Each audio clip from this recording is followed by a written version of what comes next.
Every one of us is, in the cosmic perspective, precious. If a human disagrees with you, let him live. In 100 billion galaxies, you will not find another. The Interplanetary Podcast. The exploration of space for the benefit of all mankind. Your hosts here in London, Matthew Russell and Jamie Franklin. Oh yeah, baby, Sagan. Matt, did you like mine? I know that you've got a good impression of Sagan, but how did you like mine? It was very good. You've got to go slightly Kermit the Frog. Oh, okay. I'll work on it in the coming weeks. I can sometimes do it if I've been doing it for about 20 minutes, but let's not waste 20 minutes of the listeners' time. We won't put you through that, listeners. So we've got a happy birthday off the bat. 70th birthday for Joseph Jean-Pierre Marc Garneau. JJPMG. I should imagine that Canadian listeners, of which I know we have many, will be very familiar with it. We've definitely got one. We've definitely got one. Hi, Jake. Hi, Jake. Born on February the 23rd, 1949, making him 70. Happy birthday, Joseph. He's flown on 3 space shuttles, 84, 96 and 2000, and he's currently the Minister of Transport in Canada. That is super cool. I wish we had an astronaut in Parliament. Well, Matt, he was the president of the Canadian Space Agency from 2001 to 2006. Legend. Tick. Jealous of Canada having literally a bona fide astronaut. We need more of them. Good luck to the Kelly. To the people of Belfast, our friends in Belfast, of which we have many. They're able to go and see Tim Peake's Soyuz TMA-19M capsule that took him back from the International Space Station a couple of years ago, and it's gone to the Ulster Transport Museum. So go check it out. Belfast friends, please go and check it out. We've seen this, haven't we, Matt? And it's fantastic. Oh, yeah, man. It's always worth looking at it, particularly because you see all that charring on the outside, and it's been through the fiery furnace of re-entry. It's been through the 7th gate of hell. It's so visceral. It's going so fast that it's burning with the friction of the upper atmosphere. How fast was it going, Matt? How fast was the Tim Peake in capsule? 28,000 miles an hour. Definitely quick. So I tell you what, Matt, we can't leave this episode without mentioning Virgin Galactic, who currently have just scrubbed an attempt to fly VSS Unity back into space. But it looks like they'll try again today. Good luck, Virgin. One step even closer to Richard Branson going into space probably this year. I watched a 3-minute documentary on what a day in the life of being on Necker Island with Richard Branson is like. Was it fun? Or was it unbearably annoying? Unbearably fun. No, it was in equal parts. Oh, that looks great, and an equal part. Oh, it's annoying. You know. But anyway, I wish them all the best for this. I've got a flat Earth story. Oh, I tried to watch. I called you, didn't I, last night? Yeah. Because I got through about 10 to 15 minutes of Around the Curve, which is a Netflix flat Earth documentary. I just got too angry. I was just shouting at the telly, Matt. Well, yeah, I don't know why you do it to yourself. It's just so ridiculous. I know. It's annoyed Malaysia's Federal Territories Mufti, a bloke called Datuk Zulkifli Mohammed Al-Bakri. Wow. And he says his office has been bombarded with queries from the public about Earth's shape.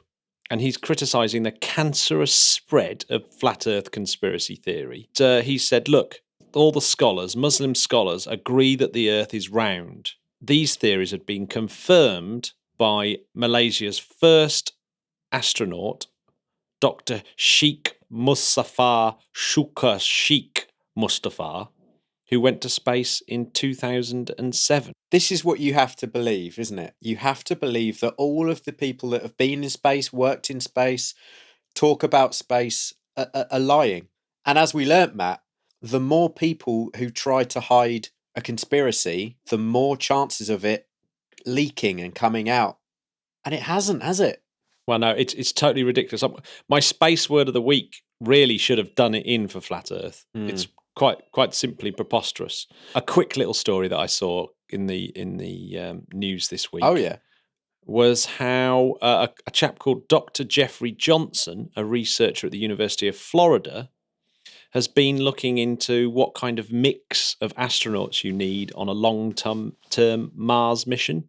Oh, okay. And the reason why I liked the answer, was because it gives us two a little bit of a chance, Jamie. Oh, my God, I'm tingling. Carry on. Yeah, because apparently these groups work best when they have somebody who takes on the role of class clown.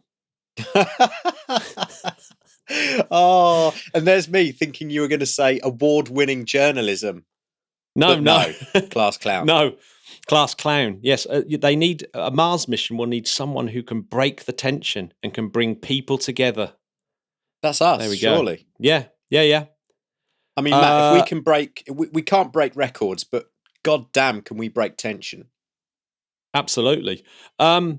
Europe's Columbus laboratory. Oh, that guy has entered its 11th year in space as part of the ISS. Well, congratulations. We stood in the mock-up when we went to S-Tech. That was really fun. I want to go back. Well, we should do it this year. We should do S-Tech this year, shouldn't we? Yeah. Big news in rocket stuff, though. SpaceX, as predicted, I think, have filed an official protest with the US government about NASA's award to ULA for the contract to take Lucy, the NASA probe that's going to look into the asteroids that cluster around Jupiter.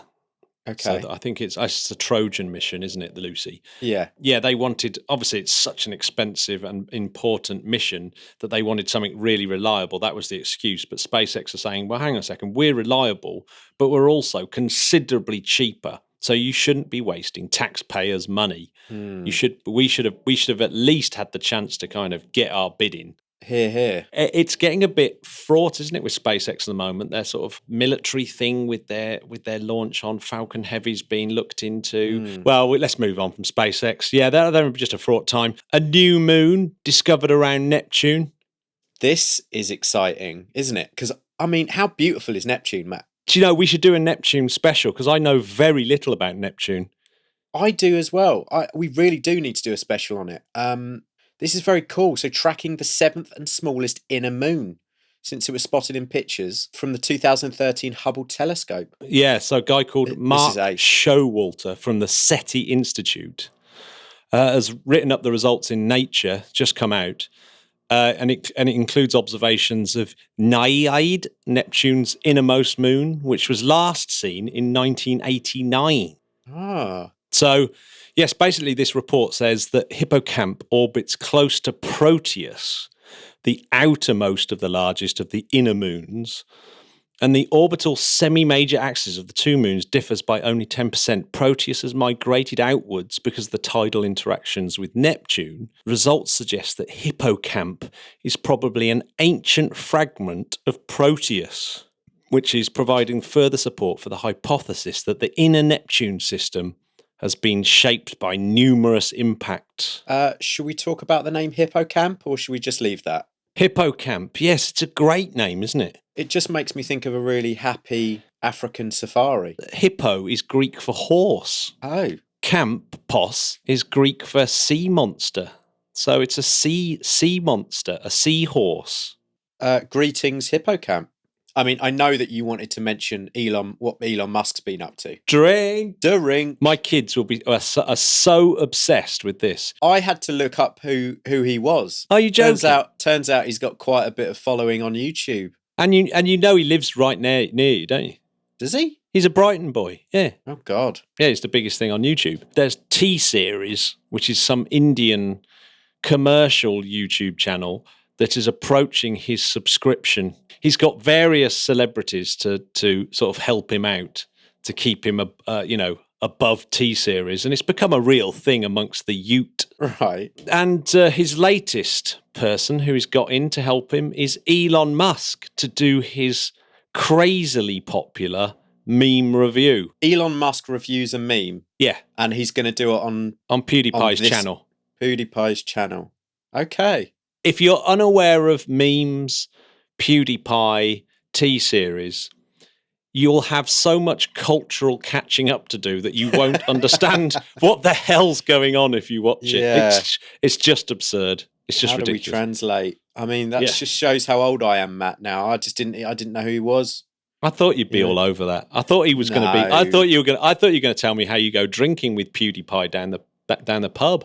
Matt, all I look up on YouTube is flat Earth conspiracies and then get angry. That's all I do. Yeah, and then can't sleep. So let's move on. Let's talk about harpoon experiment. Big shout out to the Guildford Massif. Remove debris, which has again, for its third experiment, been totally successful. In this time, harpooning a target 1.5 meters away. Yes, it's a massive consortium of companies that are trying to solve the problem of space debris. You've got the Surrey Space Centre in Guildford. You've got Ariane Group in France. Yeah. You've got Surrey Satellites in Guildford. You've got Airbus, whose harpoon it was. You've got Airbus, the German Airbus that built the net. Uh-huh. And you've got a couple of Swiss and French companies who did the sort of vision-based navigation. You've got Dutch companies that have built the CubeSat dispensers. And the target CubeSats were built by the Surrey Space Centre and a South African university. And the final experiment will be a drag sail that will kind of drag the debris back into burn up in the Earth's atmosphere. And that has been built by the Surrey Space Centre. I love things like this. Like, do you remember that one that I think it was a teenager that made it's like an ocean one that was trying to collect plastic. It was amazing. Oh, yeah. So cool. Well, good luck, everyone. But Matt, 300,000 new galaxies have been discovered by the LOFAR. We've talked about this before. It's the Low Frequency Array Telescope, which is based in the Netherlands. And Matt, check this. I know you love a stat. Well, the data that's gathered from this is the equivalent to 10 million DVDs. And that's only 2% of our observable sky. What do you think about that? Is that Blu-ray DVD or normal DVD? You know what? I'm going to go out on a limb and say, let's just say it's Blu-ray. Yeah. So this data likely to be researched for black holes. Got some cool quotes if you would like them. We've got, according to Netherlands Institute for Radio Astronomy, researcher Timothy Shimwell, he says, we've been working together with SURF in the Netherlands to efficiently transform the massive amounts of data into high quality images. These images are now public and will allow astronomers to study the evolution of galaxies in unprecedented detail. If we take a radio telescope and we look up at the sky, we see mainly emission from the immediate environment of massive black holes.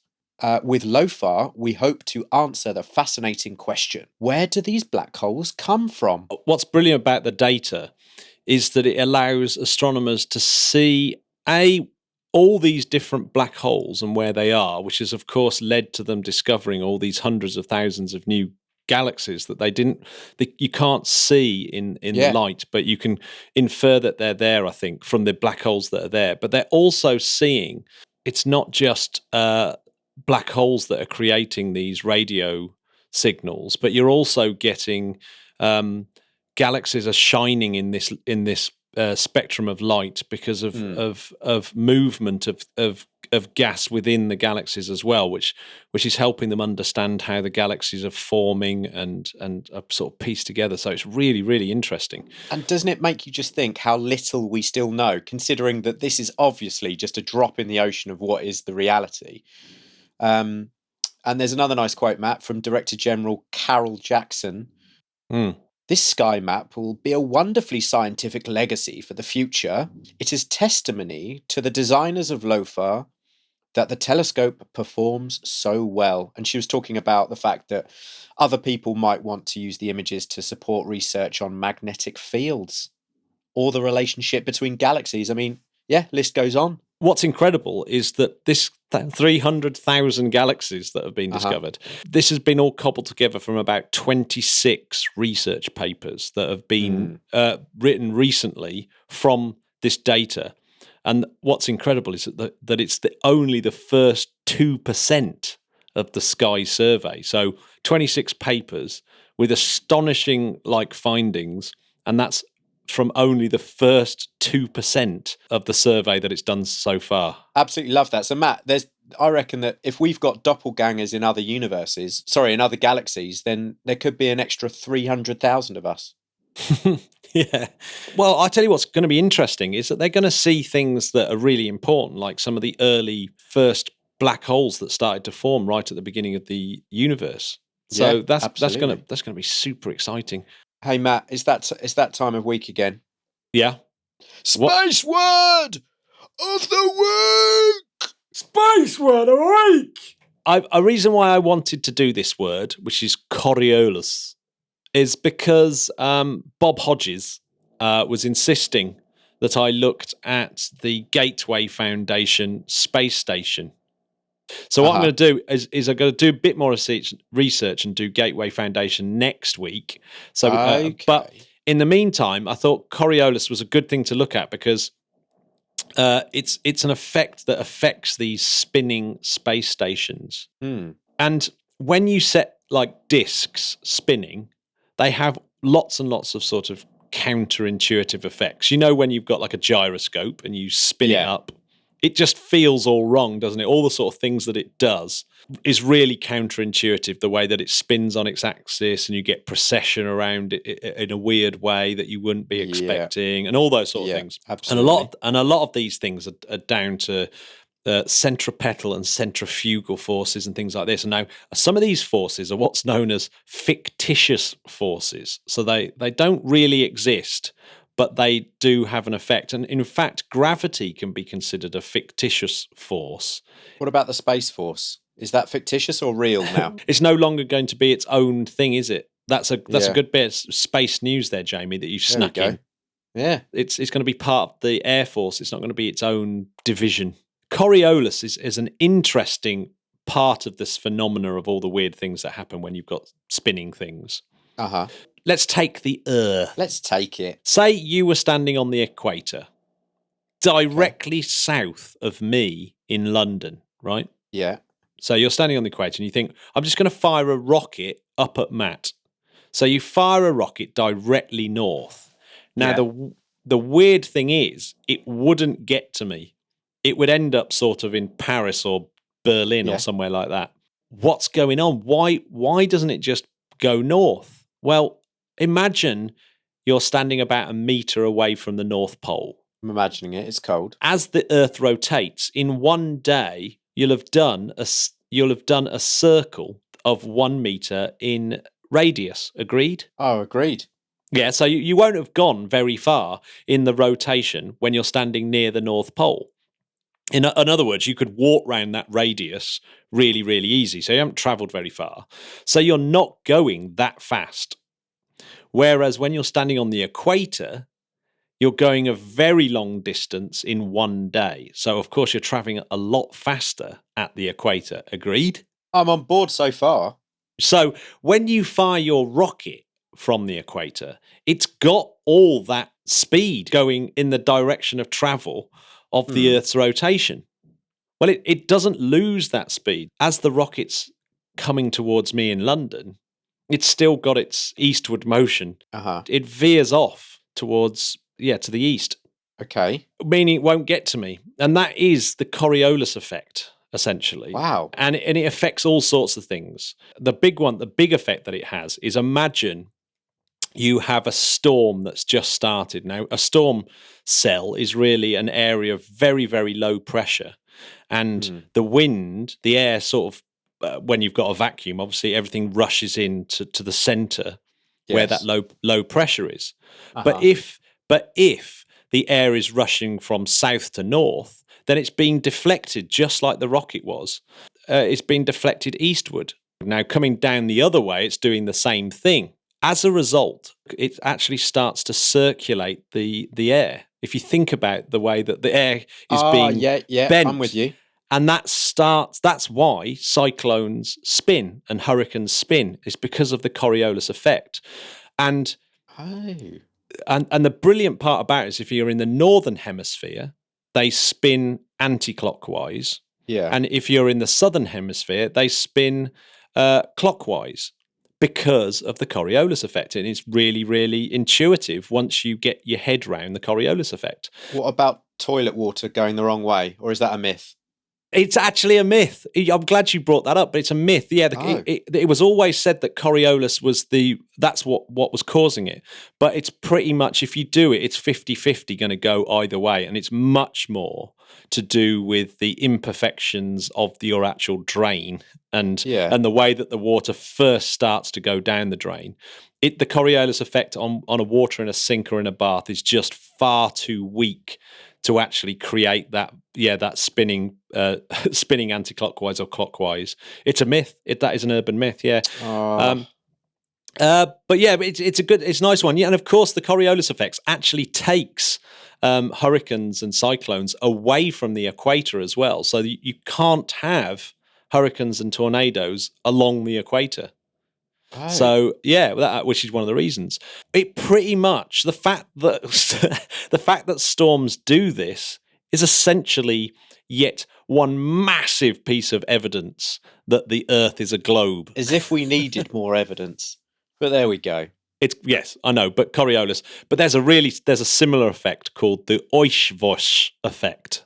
Oitvosh, spelt E-O-umlaut-T-V-O-umlaut-S. I love an umlaut effect, and it's pretty similar, and it's actually a component of the Coriolis effect. So if you're in a train traveling west on the equator, the train would actually get heavier, and again, this is to do with the centrifugal fictitious force. The speed of the train is going against the spin of the Earth. Yeah. And so it actually feels heavier because it's no longer got this component of centrifugal force that's kind of lifting the train a little bit. You know, when you spin, if you spin a child in a circle on the beach, you can feel you feel them pulling away from you. And the faster you spin, the more they pull away from you. Sure. And that perceived force in your arms is called the centrifugal force. It doesn't really exist. It's really their inertial force trying to go off in a straight line all the time. Stop spinning kids around on a beach though, Matt, please. You'll get in trouble again. So westward travelling objects are heavier and eastward travelling objects are lighter. And so when you're launching rockets, going east from the equator, of course, is an extremely good idea because not only you're getting the spin of the Earth to get to orbital speed, but you're also actually lighter as well. That's insane. Because of the I love that. Because of the Oishvosh effect. Oishvosh. Yeah. I love that. Named after Baron Roland von Oistvosh. Oh, yes. Baron Roland, it's me. Thanks to Bob, I've been looking into this because basically cheers, Bob. In a small space station, when you've got this spinning, the classic spinning von Braun space station, like 2001 Space Odyssey, the Coriolis effect becomes a very significant downside of how big and how small you can have these things without feeling this effect. Because your head, of course, is going slower than your feet. And so when you turn your head, you get this weird pull on your head and so you get pulled to one side, which is what would happen to the runner in 2001 Space Odyssey, who'd actually get pulled to one side due to the Coriolis effect. Pulled to one side would make a good song, wouldn't it? Yeah, well, it's part of my new solo album. Pull to one side. Pull to one side. I've been pulled to one side on my space station. Stop impersonating Bowie. I'm not impersonating. That's just my singing voice. Yeah, okay. What have you got to tell me about?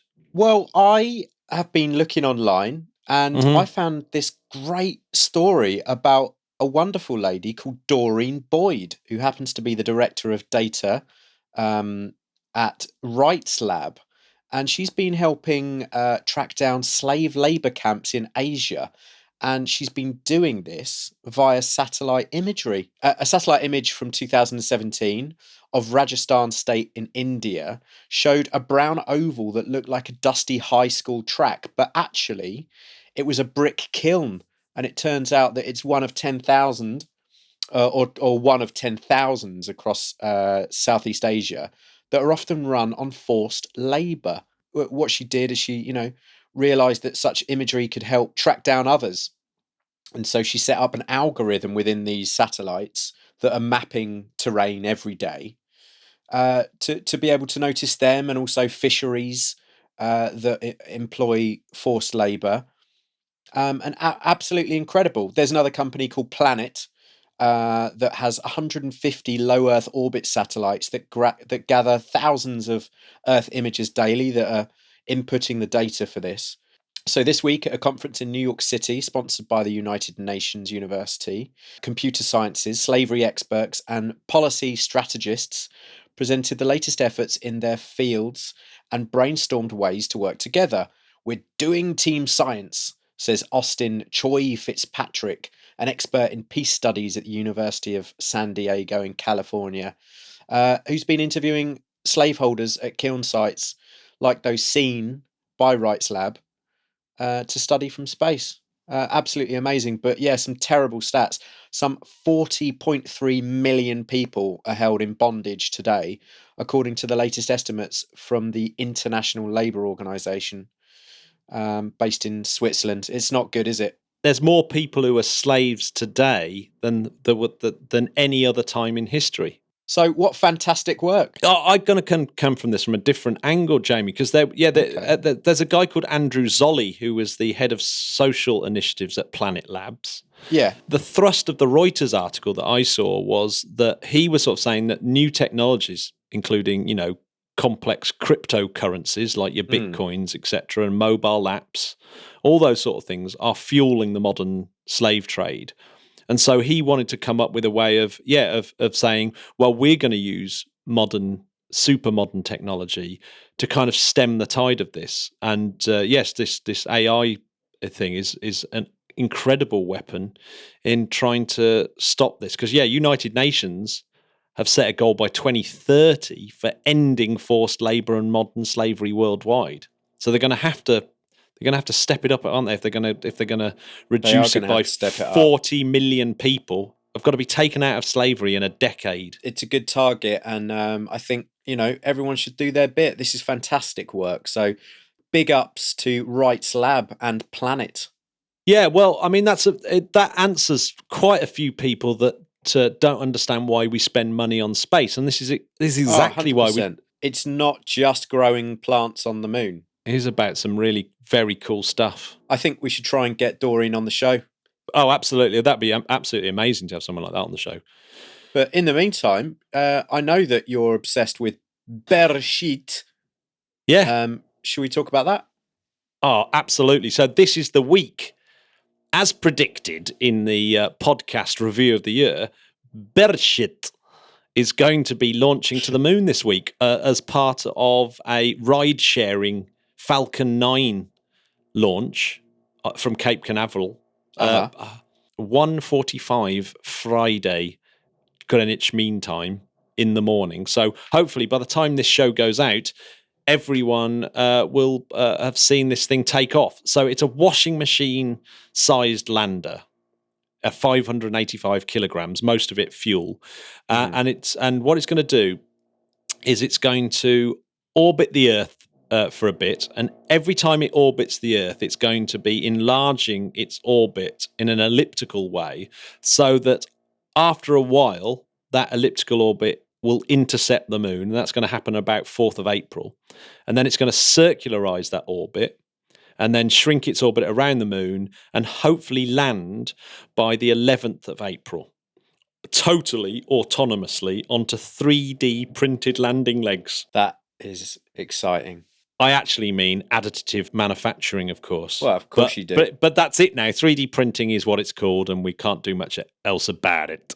So that total journey, despite the moon only being 250,000 miles away, will be 5.6 million miles. But of course, the way that it's done using these orbits actually saves fuel rather than costing loads more fuel.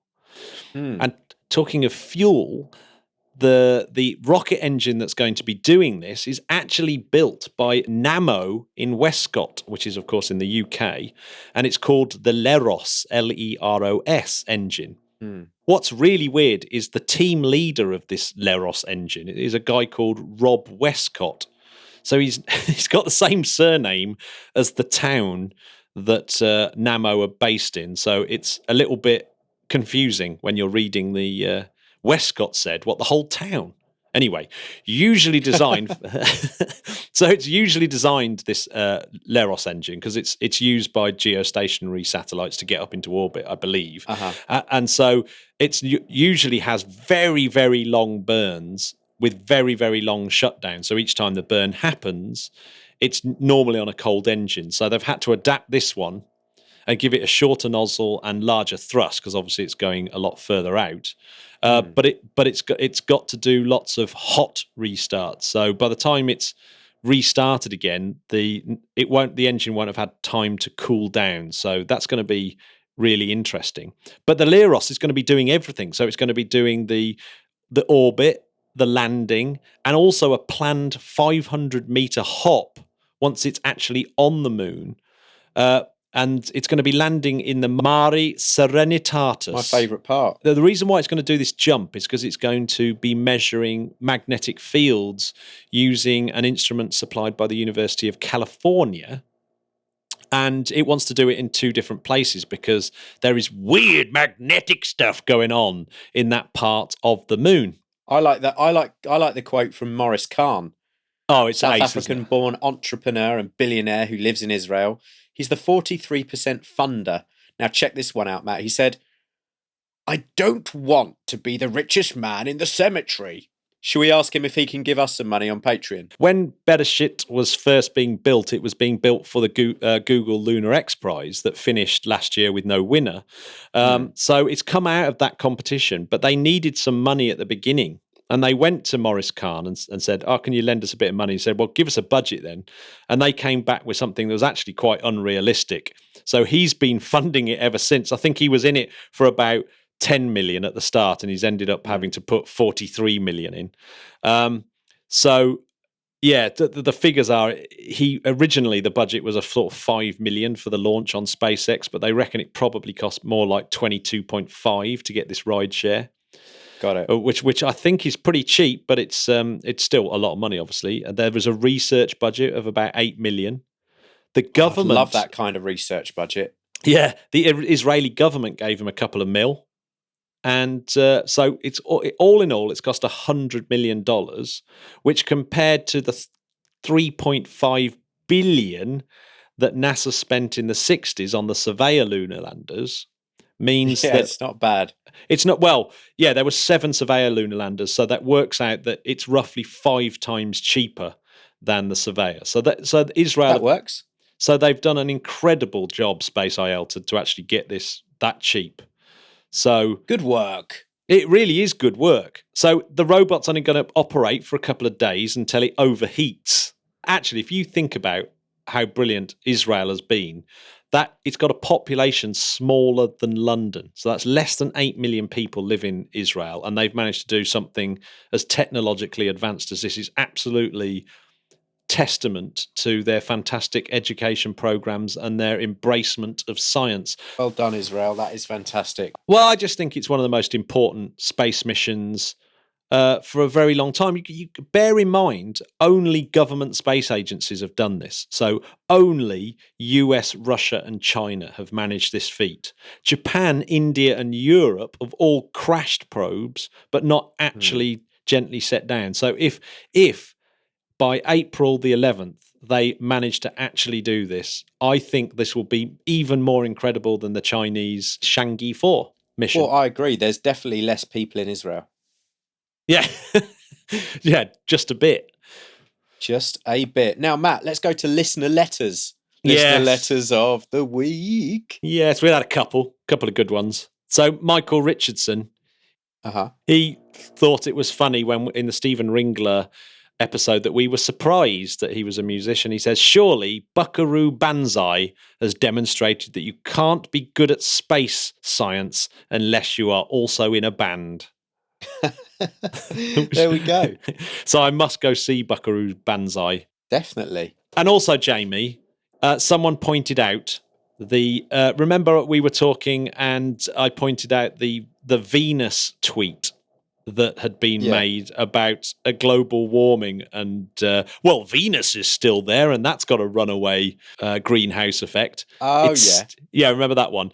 The tweet was made by Steve Milloy, not by Congressman Peter DeFazio. So Peter DeFazio turns out is a super good guy. That guy's been out there really spreading the word and trying to combat climate change. And so big up Pete DeFazio. We're very, very sorry. Well, I'm so sorry, Peter. Absolutely, hands up, my bad, read it wrong. But Steve Milloy, absolutely everything I detest about someone who's out there spreading basically very, very cynical fake news because he's paid to do so. He's now taken the Prize Bellend Award. Very sorry again, Peter DeFazio. My mistake. Thank you to Ryan Reynolds, not that one, for letting us know. Jamie, it's that time where we have David Baker on for our monthly chat. Yes. We've been looking forward to this. Let's go. Écoutez. The Interplanetary Podcast, putting the ace back into space. Well, it seems that we really had a tremendous start to the new year with an extraordinary first attempt to put a lander down on the far side of the moon. And I think the significance of this is really quite profound, but perhaps not in the way it's generally been hailed as a moon race.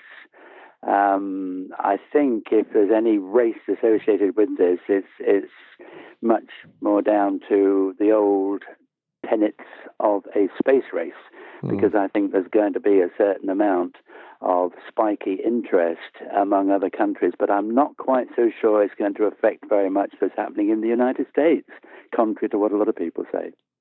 And what makes you say that? What do you think is going to be happening in the United States? What's the main driver there?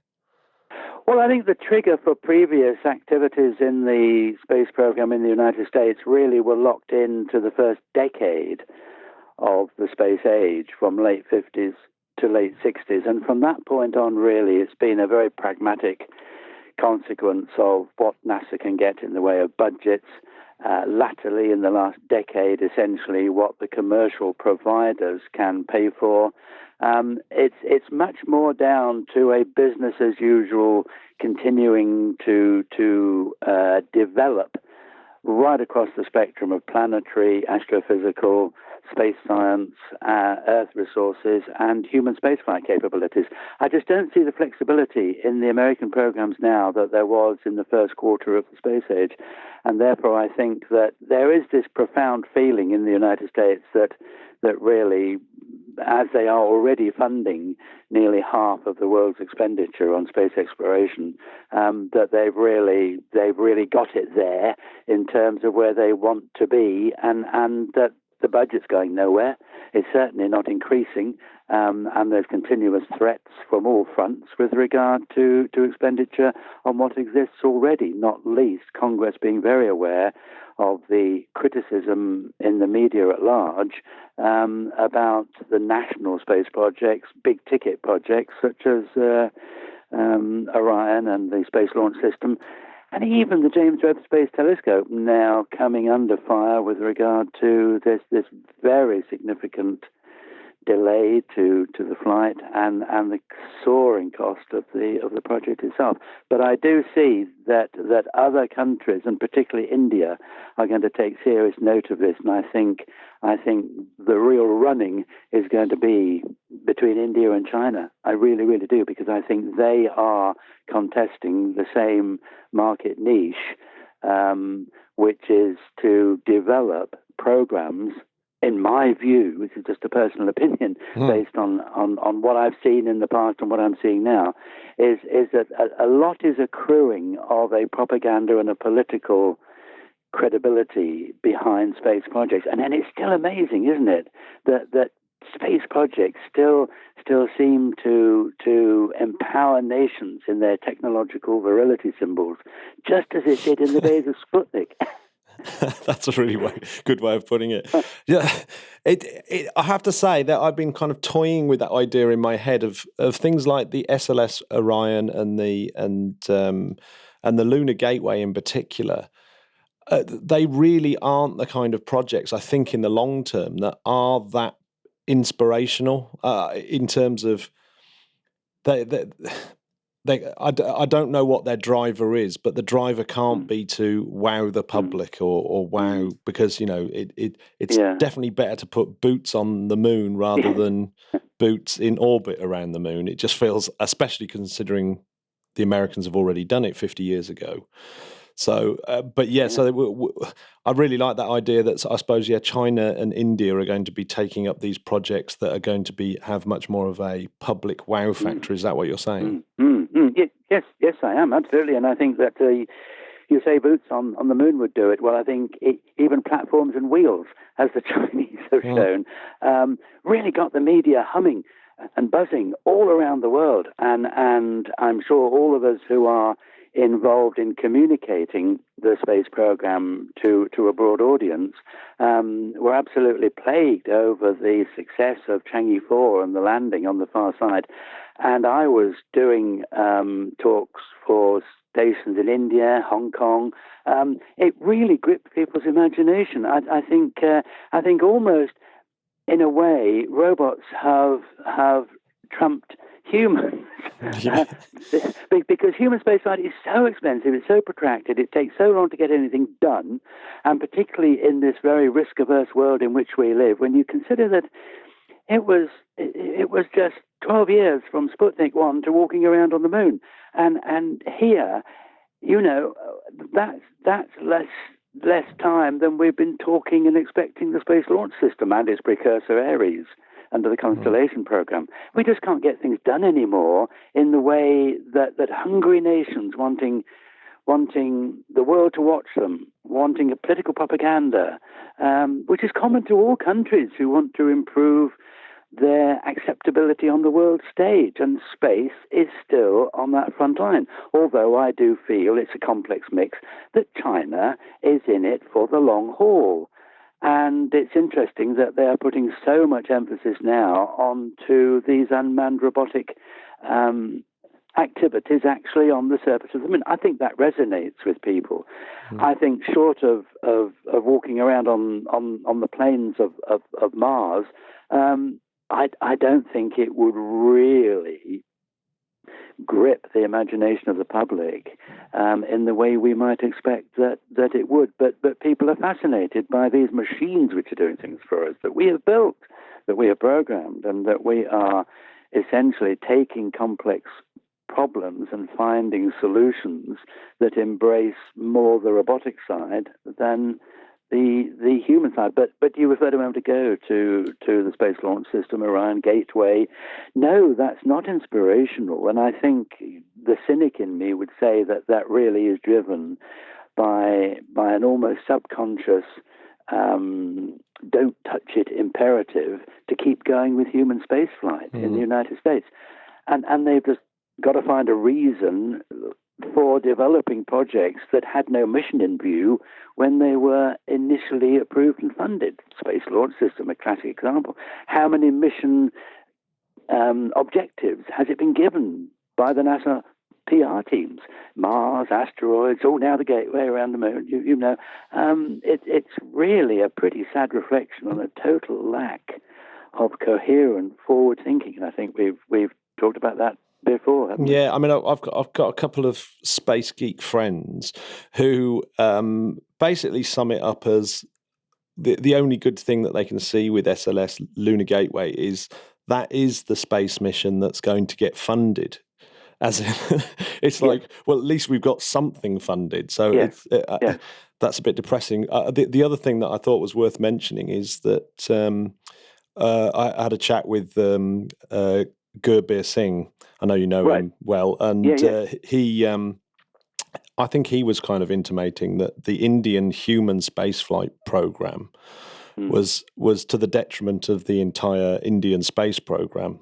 In his opinion. So maybe people getting bogged down, but I must admit, I disagree slightly with that assessment of humans landing on various bodies in the solar system. I think if we'd had Chinese boots on the moon, the story would have been even more incredible than the Chang'e 4. I think it would be the biggest news story of the year by far, wouldn't it? Oh, I think it would, yes, and let's keep that interpretation in perspective. I think I would certainly feel that humans doing things in space are by far the most news-gripping and connecting node of interface between our present and the future. And I think people would recognize that as such. But I just feel that really, just as at the heyday of Apollo, it's so very easy to talk to ourselves about these issues. And right at the time of Apollo, the majority of Americans were against the moon landing program. And that's so difficult to grasp. And I think so many connections with that feed right in to an interpretation that essentially the American public lost the plot with regard to what Apollo was all about. And I think this is if I may, morph it over in that phrase by really, in this 50th anniversary of the first landing on the moon, I've been involved and still am in a huge number of things, of talks, of presentations, of books regarding those events 50 years ago. And I'm revisiting in my own awareness the thoughts that existed at the time about what Apollo was. And I see two very, very distinct worlds coexisting physically on this planet. There was the world that thought, we were all part of that in the program, that thought Apollo was not about that first landing, but was about the extended exploration of the lunar surface. And that's why right up until really 6 months before the flight, when there was a rapid turnaround in terms of the awareness of how long we were going to be able to keep going to the moon, it was a shock, a deeply felt shock that the whole program was coming to an end, and the awareness that the entire space program was going to be reinvented along a completely different set of connections based on the shuttle program. When we thought, shuttle and station, right? Well, that's going back to the old von Braun view that you build space stations, then you build colonies out on other worlds and gradually populate the solar system. And of course, the Kennedy decision to turn it into a political goal wrenched that game plan away from NASA, which it was developing. And of course, Apollo was developed as that initial foray out from Earth orbit to circumlunar orbit by the end of the 60s, and then sometime in the 70s would come a landing. All that Kennedy did in terms of changing the program was to pull up faster the time when Apollo put humans on the moon, but strategically it significantly wrenched from the space program the long-term objective, which would have it unfolding across successive presidential eras. And this is the big problem, that it seems the American government cannot approve anything that doesn't really happen within the term of its own political remit. And so looking at those gaps and examining how the Apollo program appeared, I mean, we're coming up in March to the celebration of the 50th anniversary of Apollo 9. And that really was one of the most significant missions in the whole of the pre-landing phase. And it's really dismissed to a great extent as being, well, it was just a rehearsal. Well, in actual fact, it was as important in the preparation for that landing in the July as the first flight of a Saturn V and the first manned flight of an Apollo spacecraft, because it was the first flight with astronauts aboard of the lunar module. And if that had suffered in any way at all, then that would have been curtains in terms of expectations of getting on the moon by the end of the 1960s. But following on with that, and it's almost something that I had to revisit myself in writing all these books I've done for the 50th anniversary.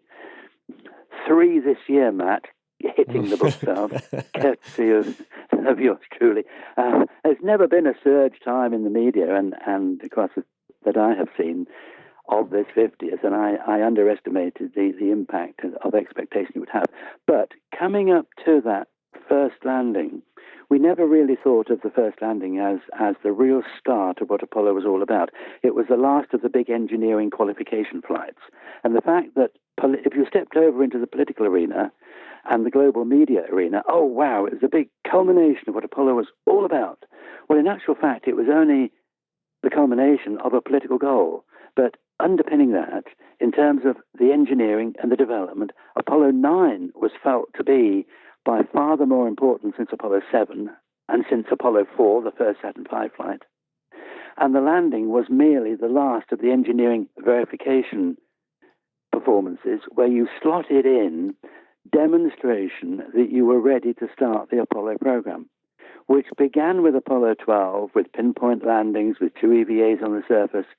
And there was such nervousness about Apollo 11 that whole tranches of that mission were pulled out sequentially right up to the last few weeks before the flight.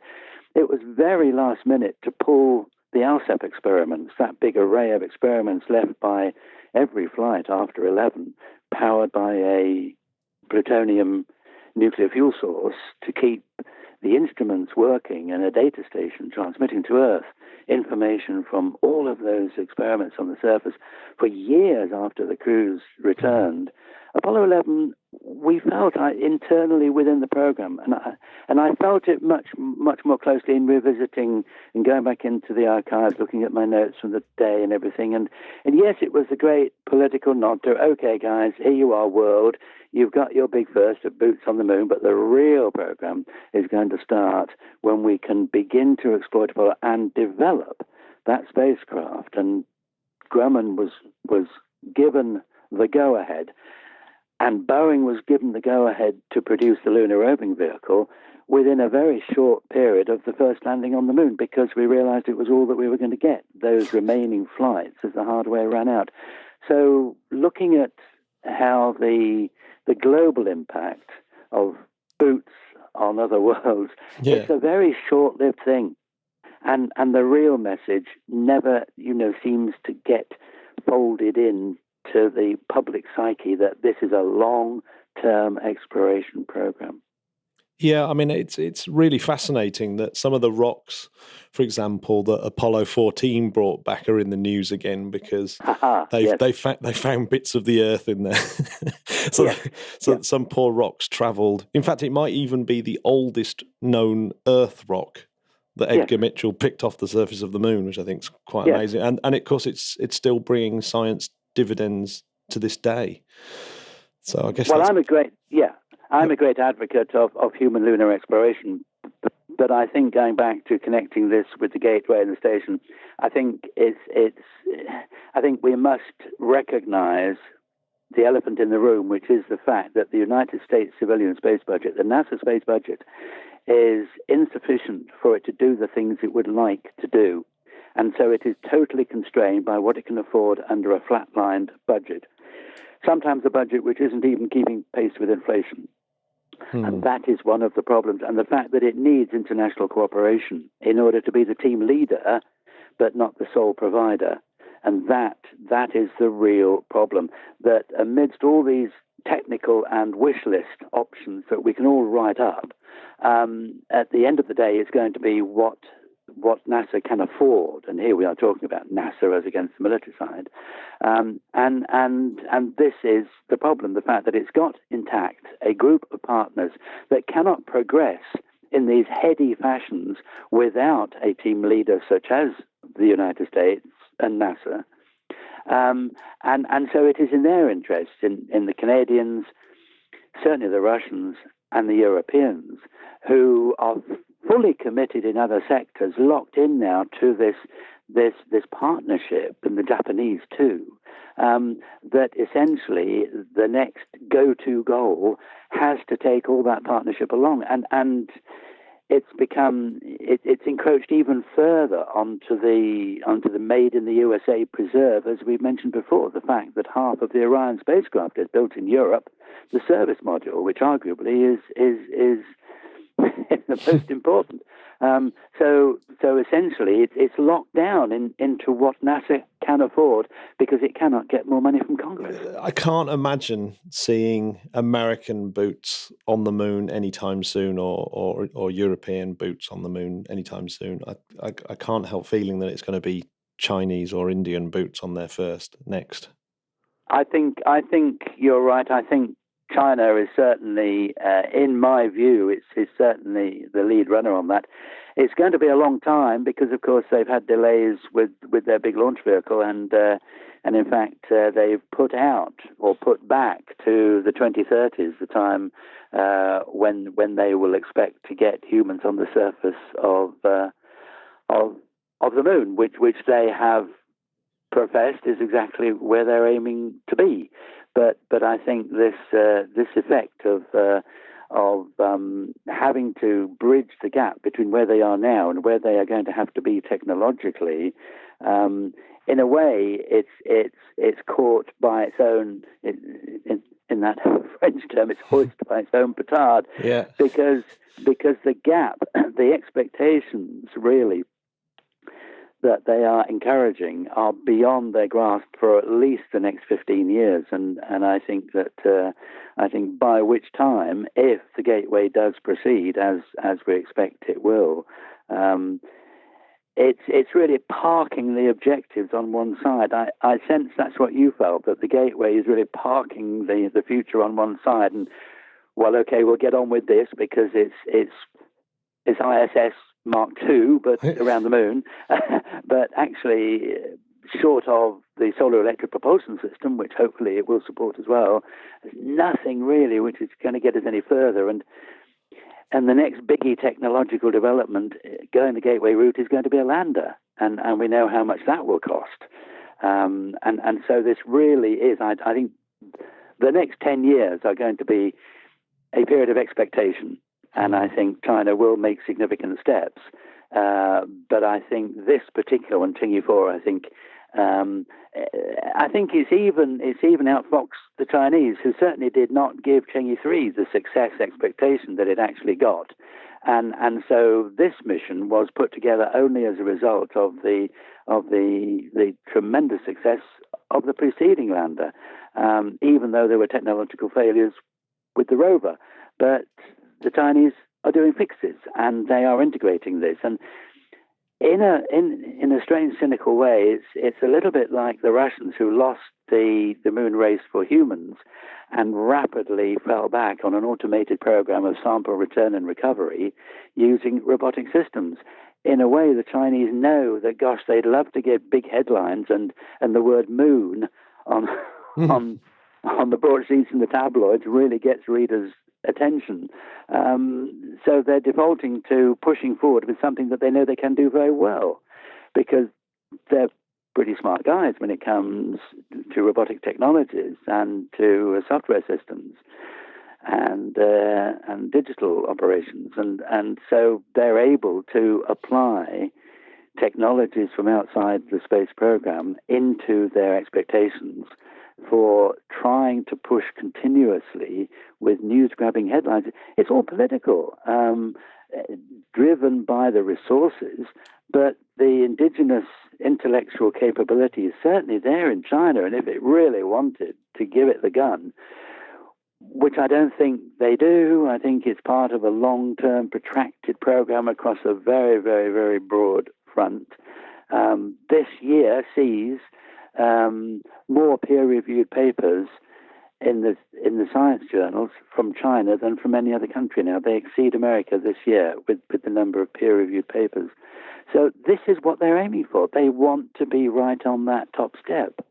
But I think getting to the moon, while in my view, you are quite right that human investigation, but this has to be much more than just a touch and go. It's got when we go back, we have really got to do this on the basis of scientific investigation. And my long-term hope is that we can do it with the Chinese. Yeah. I mean, it seems to me that the European and American moon village idea is, if that can get going, it just seems everything just seems a long way away. And what's very depressing about that is that when I speak to colleagues and people who of course are completely outside of this space bubble, so these are they're not in the space industry at all. Even those that are enthused about space, they will say things, oh yeah, apparently America are going back to the moon next year. It's like, yeah, it's not with humans though. And they see the headlines and it's, it's back to the moon. And it's like, but it isn't though. It isn't back to the moon. They're going to be starting to put some systems and testing systems next year if they're lucky. And now doesn't look as though they're even going to be doing that. So it's I think that's going to be the thing that is going to be really damaging to the public perception of space programs, in the fact that in their peripheral vision they think more is being achieved, and when suddenly people keep going back to them and saying no, this hasn't been achieved, they might think, well, what the heck's going on? What the heck's going on out there? Yeah. Well, it's rude to condemn the general public in this way, but I think people are very fickle. And as you say, once they realize that this is very, very long-term stuff, they have actually been fed material from the public relations departments of these organizations right across the board than can be qualified in substance from the agencies that they represent. And I think there will be a sense of letdown, and this could erode support. But and another connection is of course this expectation on the commercial sector, and we've got now, this is the year hopefully we will see commercial operators start to provide crew transport to the ISS, isn't it? With both Boeing and SpaceX. Certainly this whole commercial sector is arousing expectations in the public, which really I don't think are justified, because as I have repeatedly said tirelessly in the past, perhaps, and listeners have been used to hearing, the fact that we just need to calm down on this commercial side. It is essential. It is absolutely vital. It is the second leg, the third leg, to make the space program stable. The first really are national space programs that are funded by the taxpayer, because those big goals are still not returning an investment to the user that is justified by the money spent by the provider. The second leg really is international cooperation. So you spread the cost and you get a lot of teams, brilliant people in many countries converging on a common goal. And the third leg is the commercial sector, which is living nicely, thank you, off the profits of satellite launches, such as Elon Musk with SpaceX, and hopefully soon Jeff Bezos, because he's starting to take contracts now for his satellite launch vehicles, as we all know. But we just need to understand that those commercial operators are never going to be able to just go to Mars or go to the moon unless there's some return, because unless they're making billions and billions a year off their commercial launch services, which ain't going to happen because of all the sectors of the space provider community, which is building satellites, ground systems, and launch vehicles. Launch vehicles is the least profitable. It's building satellites and the ground segment and the ground infrastructure, which is by far the most profitable. And you see this in the shares and the financial results of the companies involved. So there's a very thin layer on top of what it costs you to be able to make a profit on what you can charge, because everything is being beaten down. And there are some big shocks coming as well with regard to the national launch vehicle providers, never mind the commercial providers like Bezos and Musk, because, of course, there's huge worries and a big moment with Ariane 6, which is failing to attract European government support. And so there have been a lot of internal financial assessments made that the whole thing is going to cost a lot more and be sadly lacking in turning the revenue that was projected for it when European governments approved Ariane 6. And that big story, I'm looking at that specifically for the April issue of Spaceflight, he says with his commercial hat on himself. Yeah. I'd really love to see your spin on that, because it's something we covered in this week's podcast. Was that I'm assuming you're referring to the French audit of Yes, I am. Ariane 6, which wasn't pretty, was it? That? Yeah, and technically as well, you talk. There are an awful lot of engineers and rocket scientists in the UK who could have told you this would have happened, and that's a story which can get pretty messy, which I don't think we want to go into here, about the domination of the French in the European launch vehicle market and how they have actually spiked the guns of much more effective and economically viable systems from, shall we say, other countries. So this whole thing, as I say mischievously, is really ripe for an "I told you so" moment from those who had valid engineering and financial arguments against it. But on the commercial side, I think they are vital for sustaining the ISS. Obviously now, hopefully, I'm sure it will work for carrying crew to the station, and also for logistically supplying the station, and then building on that to ramp it up for doing much of the lift to the gateway. And I just hope we can sustain that there, because if I think it's money well spent for national governments to invest in these entrepreneurs, because they are proving that they can do the thing that they claim they want the contracts for. And I think a lot have fallen by the wayside. So we're now beyond the point where it's a risk. Now there's demonstrated success in so many areas, but I do see those three areas myself as being, we still need old space, the big government commitments for things that can't happen because they don't bring a financial return for anybody to invest in. So it used to be said of publishing that the best way to lose $1 million is to start a publishing house. And so it is, I think, to an extent, with a lot of these space projects, that you can't expect them, because they are part of that push on technology that nations need in order to develop infrastructures that bleed out and eventually return to the economy much more than they cost, but not immediately in the short term, as companies and corporations need in order to satisfy their investors. So now people with very, very deep pockets have gone right around the outside of the entrepreneurs and the startup investors and put their own money in. And these companies are replete with examples of where even these billionaires came close to losing everything. And I think Musk is an example of where the early Falcon, there was one launch left, and if it wasn't a success, that was it. He was going to pack up shop and do other things elsewhere. But it was a success, and they were just able to hang on to the cliff edge of survival, as it were, and look what's resulted from that.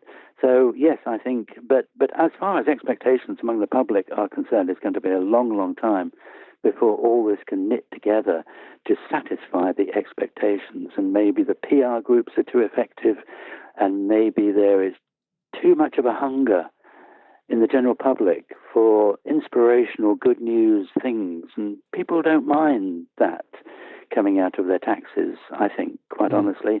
If it inspires the young, if it increases the technological base of the country to be able to apply into civilian areas things that can improve the quality of life in healthcare and everything like that we do feel beneficial in society as a socially aware society, it all feeds back in to put more money back in to do those important things for an altruistic society. But it's not going to happen without that connection between old space and new space, and it's not an either or, because one needs the other and vice versa. I think it's quite interesting. People like Elon Musk and Jeff Bezos, who made their billions and billions in a certain type of industry, in a disruptive industry. And obviously, Yes. Elon Musk has disrupted the launch industry a little bit. But Yes. at the end of the day, it's a slightly different business, isn't it? Because you can shop around. It's like, I need to launch this. Well, what's who can do it cheapest? And then at the moment it's Elon Musk, but his whole business model completely disappears the moment someone else comes along, and it's and I guess that's kind of what's happened to Ariane Space and with Ariane. Yes, I think they were a little contemptuous and a little bit sniffy, certainly. Not Ariane Space specifically. I'm not targeting any particular group within the overall infrastructure of an independent European launch system, whether it's government agencies, whether it's the semi-privatized operators, whatever it is. There was a certain sniffy attitude to these startups and the competitors. Sniffy attitudes over launch systems are quite common. I can remember it back in the shuttle era, when I can remember back at headquarters, they were literally laughing around the table about the Europeans developing an Ariane launch system, when surely everything was going to be launched on reusable winged spaceplanes, i.e. the shuttle. And of course that really fell flat on its face in a desperately tragic way, both with the lack of awareness of what it took to provide a launch service for unmanned satellites and large payloads, tragically through that unawareness, and more tragically so, was the loss of Challenger, which completely removed all the commercial payloads from the shuttle. But even up to the time of Challenger, and in many ways, it's a painful memory for me, because I was so embroiled in so much of that. Much of my work in Washington was around that time, going all over the world, trying to draw customers for shuttle payloads. And yet, back in Houston, we had astronauts lining up in the corridors in their suits, waiting for time to get in the simulators, because there was not enough infrastructure to support the mission flow that was required to accommodate the launches some of us were going out to try and attract. And so there was a huge mismatch between the expectations of how many shuttles were going to fly and how many were needed. And it was based on the big numbers that Congress approved a discount to customers on the price of the shuttle, so that they never did pay on any of those Hughes satellites, the Hughes 376 series of communication satellites, for places like Indonesia and Australia and the Canadians and other places. And even India was offered HS 376s. And this was the great big production flow on the satellite lines from Hughes in California. And there was the shuttle, which was the government system ponderously trying to live up to expectations of mission planners that there would be up to 60 flights of the shuttle a year. And so there was a rush to put all these payloads on it. But that total inability to be able to understand that if only the what today would be called the commercial world could be unleashed, that the shuttle wouldn't stand a chance. And so essentially the government edict, and particularly under the Reagan administration, was that everything would fly on shuttle and everything was to shut down except the very small scout launch vehicles. So the Deltas, the Atlases, Atlas Centaurs, all of those were going to go. And I can remember walking down the production line of the Delta rocket at McDonnell and tapping one of them on the side as we walked along, saying, well, that's the second to the last. And then came Challenger, the production lines came back in, and that was the commercialization of the launch vehicle industry, when Boeing and McDonnell Douglas, General Dynamics, took all of their hardware, and we have today what became United Launch Alliance. And that was the semi-commercialization that ran rings around the ponderous government plan. And in a way, today, I see the commercial markets of Jeff Bezos and Elon Musk very much like those Boeings and GDs and MacDacs running rings around the US government, who was unable to match the nimble, fast-moving opportunities that the expendables could produce. And today, Europe, with this Ariane program, is that great ponderous dinosaur. It cannot move and flex itself fast enough, and it's all about satisfying politicians. It's all about creating diversity. Oh, this country will have the monopoly of launch vehicles. That country will have the monopoly of human spaceflight. Another country will have the monopoly on Earth resource monitoring. All of that sounds very fine on cheat sheets where you're laying it out on Excel graphs, but the problem is in the reality of the world, you're dealing with markets.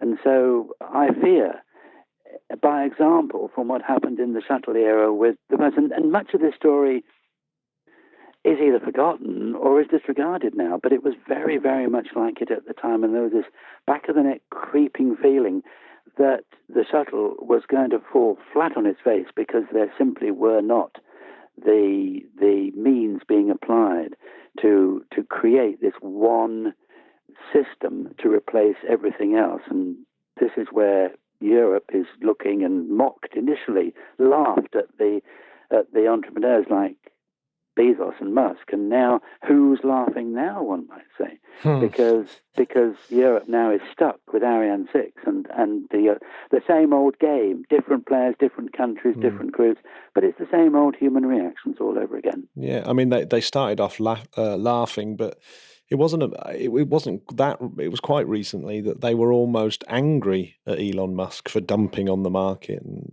it was it's very weird, very weird turnaround.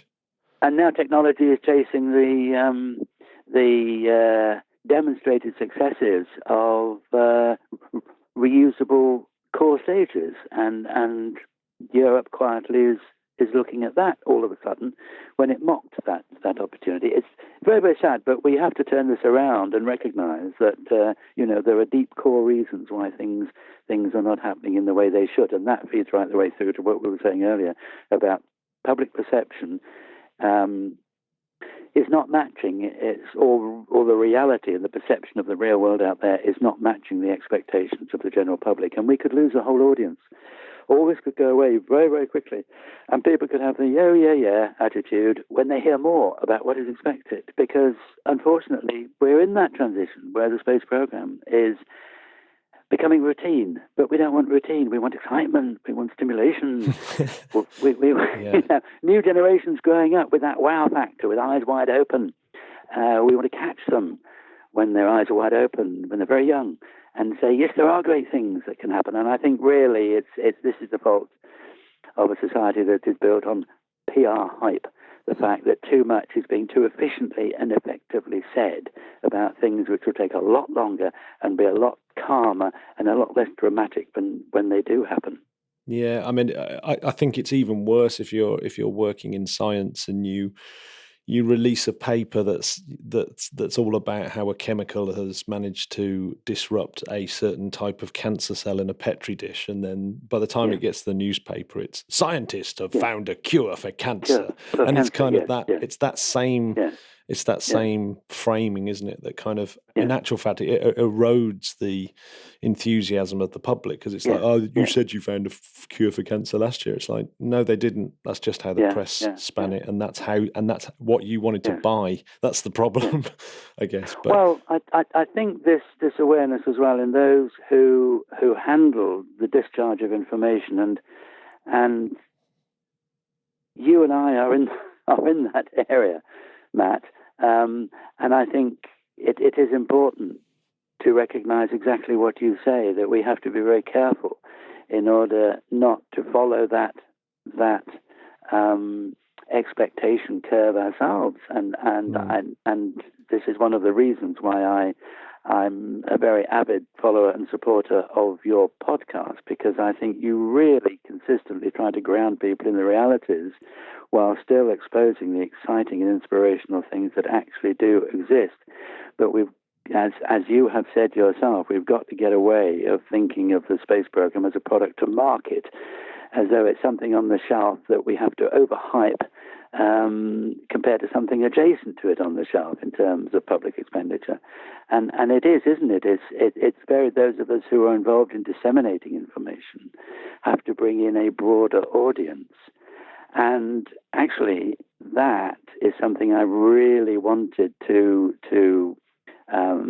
let you know. I'm sure you do know, actually, but our listeners, that disseminating information through talks and lectures and protracted presentations is something which the British Interplanetary Society has been wrestling with for long, as it grows its interest internationally. We've got a lot of members, followers in Australia, in America certainly, and they can't all come to London for each individual talk. So one of the great enabling capabilities now that we're trialing at the British Interplanetary Society is to live stream to members, when emailed a code to access it, the lectures and the talks which are given at headquarters in London, so that not only can people watch the presentation as though they are there, but also can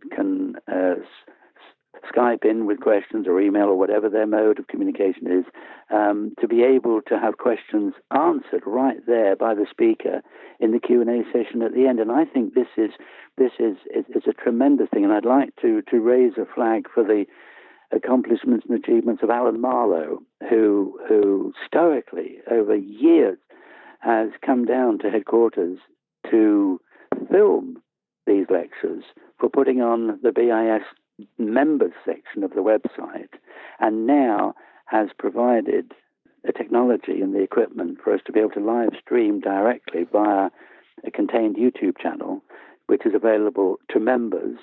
Another good reason to be a member of the BIS, so that you can actually directly participate as though you were there in what is a very limited capacity room of just 40 people, essentially, for fire and risk evaluation reasons. We can't cram more people in than that. So I think this is really great. So it's down to us all, isn't it? You and me, with regard to speaking to an audience and talking about things and having them comment back, is now extending to the talks that are being given at the BIS. And as we proceed through this year with the many talks that are being held on various aspects of the Apollo program, then that is a great enabler, and hopefully will engage people with the more detailed and specific explanations and descriptions of what people are working on. And we have a lot of scientists coming into the BIS to give these talks, and also those of us who are looking back and reflecting on the Apollo era as it is this year. So I wanted to mention that, Matt, and I think we're all part of a holistic group, aren't we, of trying to get a sensible communication channel out there. Absolutely, and I can't recommend enough becoming a member of the British Interplanetary Society just for that video section alone. It's so brilliant to go back on all those lectures over all the years. I mean, there's some absolute corkers in there, and the fact now that you can join in with that live, I think is brilliant. Yeah. That's really, really good. I love things like that. Yeah, well, we like to project what you are doing on this podcast, and as listeners tuning into this at whatever time, these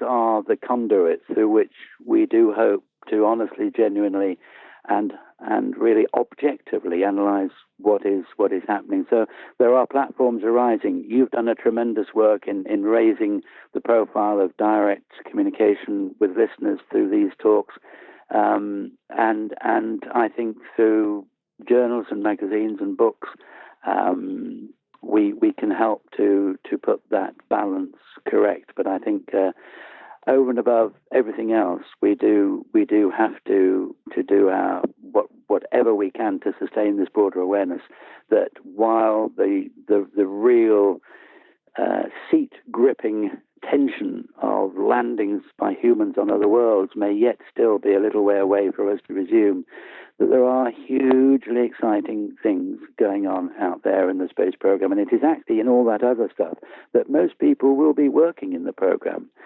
and pre-position themselves so that when the call comes to work on these dramatic human spaceflight programs, just like in the days of Apollo, that generation will be there ready to take the call and to stand up and deliver.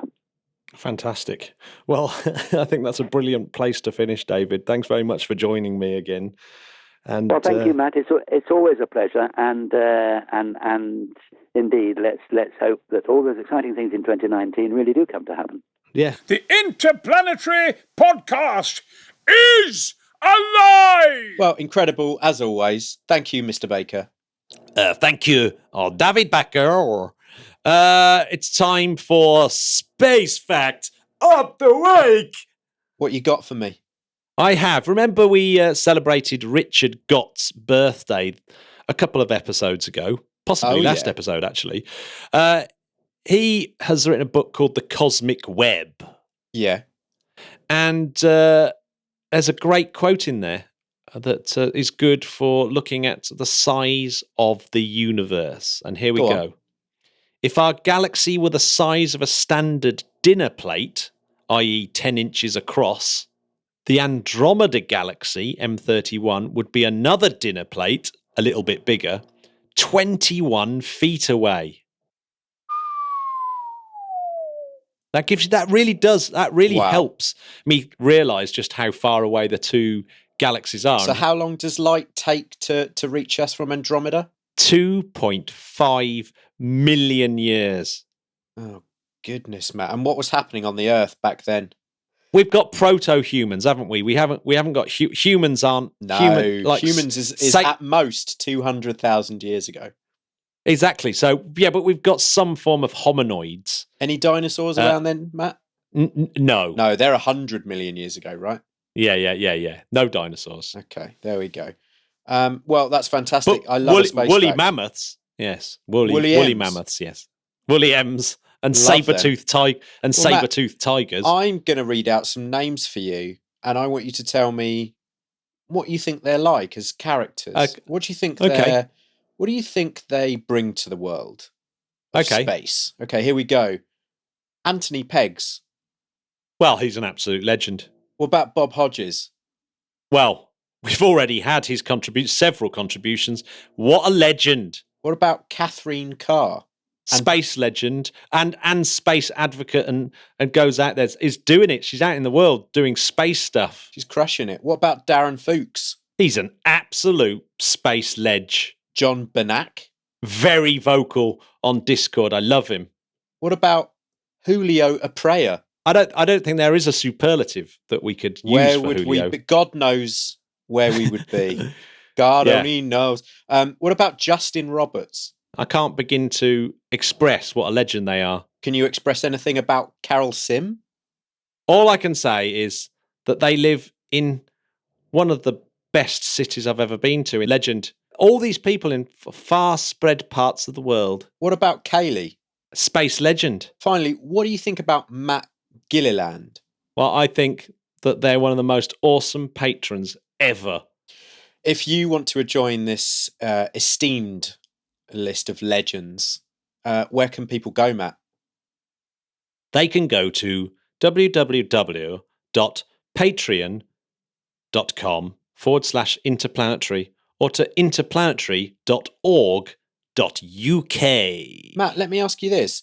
If I wanted to follow the Interplanetary Podcast on Instagram, do we have an account? You bet your rock bottom dollar we do. Come and find us. Give us a follow. And we'd love to take your shout outs, your queries, any questions, anything you want us to cover. Get in touch. Let us know and we will stick it on a future show. We definitely will. Matt, what are you up to now? I'm going to go off and wander in the beautiful sunshine on this absolutely glorious Devon day. Well, I think I might do the same. I haven't stepped away from my laptop and it's time to go and look up. Oh, okay. Yes, good move. It's going to be a clear sky tonight, so I might do a bit of astrophotography. Yes. Well, the moon is showing off at the moment to do it. And have a good weekend, everybody. Bye-bye, Spodcats. Bye. Keep up the good work. See you.